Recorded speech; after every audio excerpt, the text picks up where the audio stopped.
Muito bem, estamos mais uma vez nos estúdios do Complexo Centro Paulista de Rádio para conversar com o Tenente Lúdio Veludo e falarmos de segurança.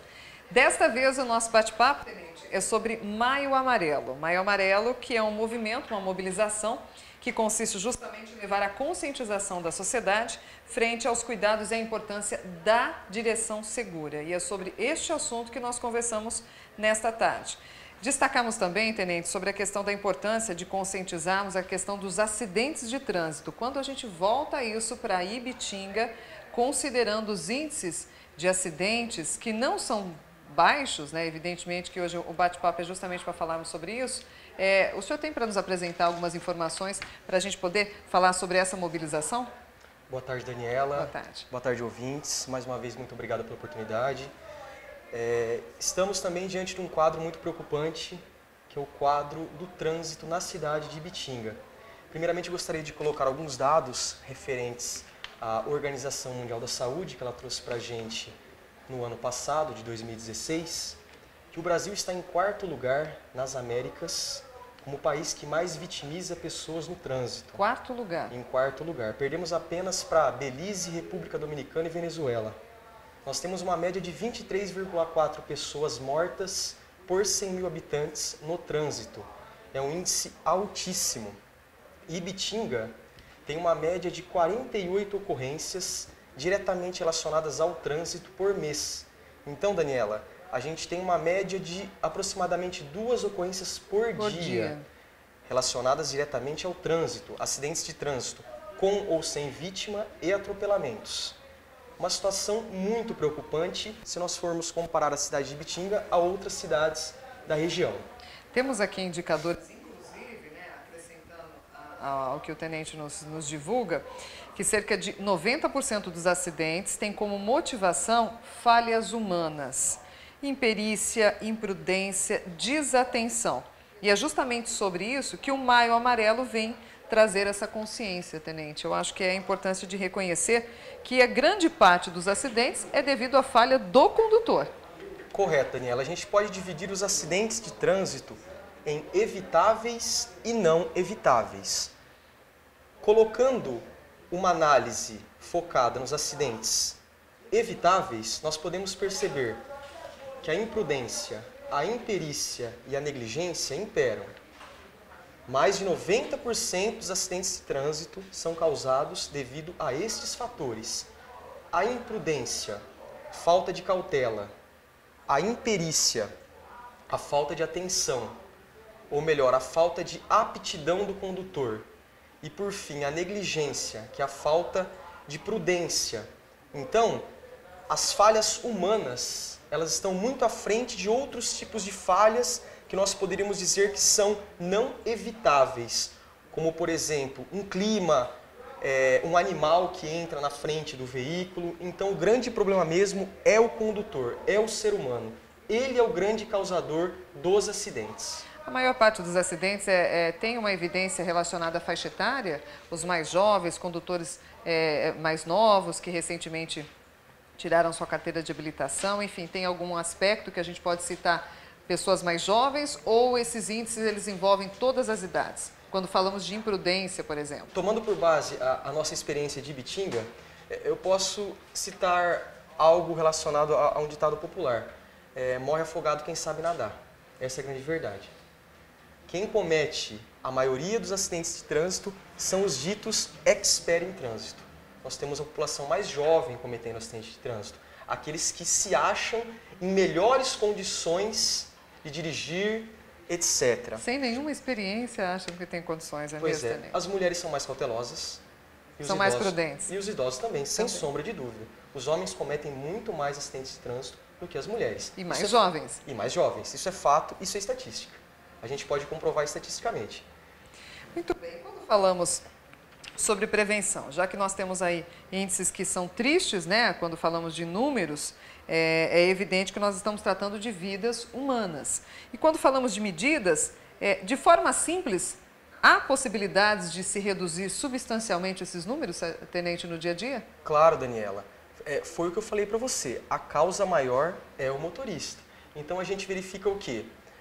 que a pessoa, ela anda falando no celular, essa imprudência, ela tem que focar na correta observação das leis de trânsito.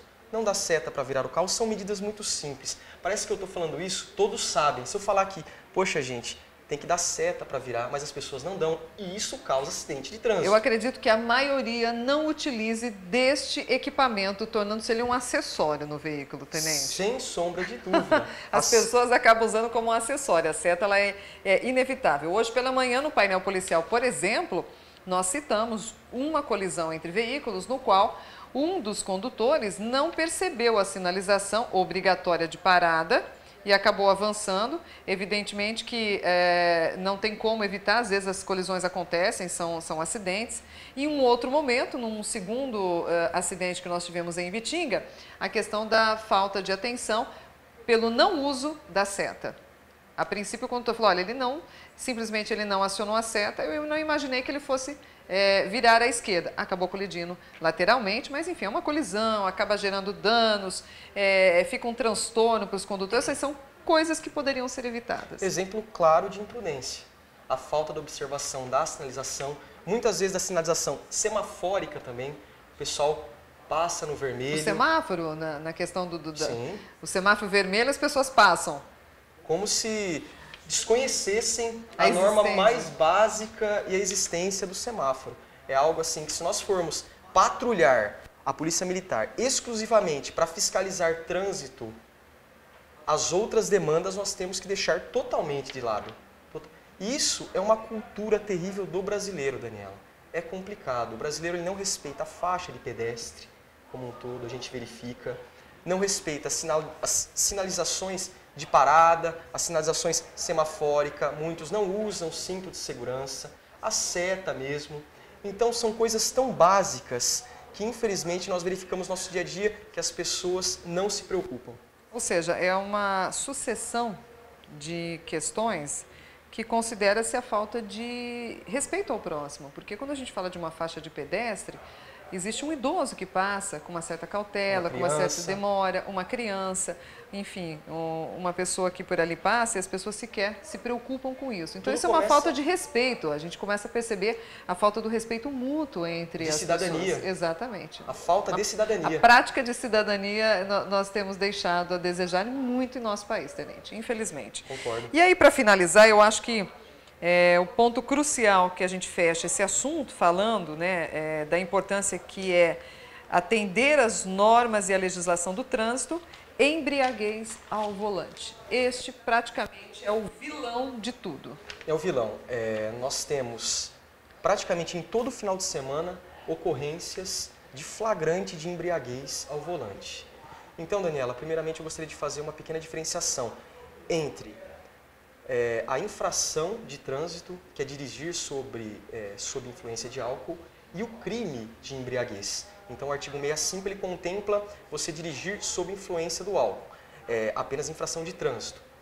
O 306 do CTB ele fala sobre a embriaguez, que é mais grave, é um crime de trânsito, correto? Então, se você estiver sob influência de álcool, mas como que se constata? Através do etilômetro, no caso.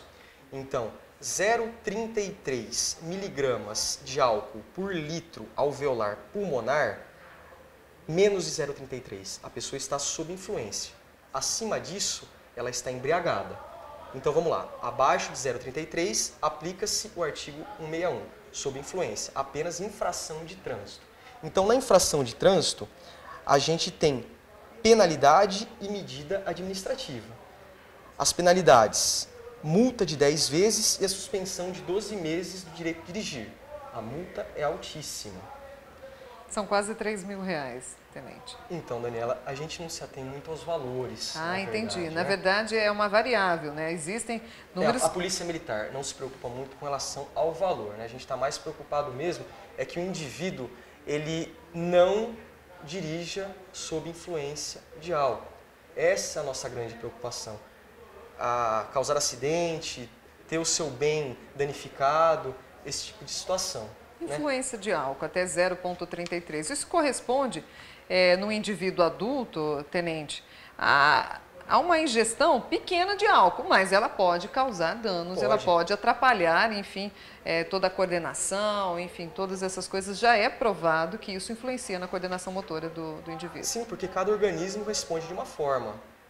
Peso, gênero, a mulher responde de uma forma, o homem de outra, depende. Então tem 0,33 para baixo, sob influência, acima o crime. E o crime você não tem penalidade e medida administrativa. Crime é pena. Então é flagrante de embriaguez ao volante. Então nesse caso nós temos a detenção de 6 meses a 3 anos, multa e suspensão ou proibição do uso da CNH. É muito mais grave. Chega ao extremo mesmo. É retirar, é suspender totalmente o uso dessa carteira de habilitação pelo resto da vida? Não, Daniela, aí nós temos são etapas do processo que, sim, na verdade, a pessoa vai realmente atender à questão da legislação. Muito bem, Tenente, eu quero agradecer a sua presença mais uma vez aqui no nosso portal de notícias. Essa entrevista vai ser transmitida também e veiculada no Matutino e também no Rotativa no Ar. E a proposta nossa é levarmos essa questão do movimento Maio Amarelo, neste ano de 2017, sempre com o apoio da Polícia Militar, que está à frente aí, né, para que a gente tenha um trânsito seguro, né, e que as pessoas possam ter essa consciência no dia a dia de que medidas simples fazem a grande diferença. Com certeza, Daniela. Muito obrigado.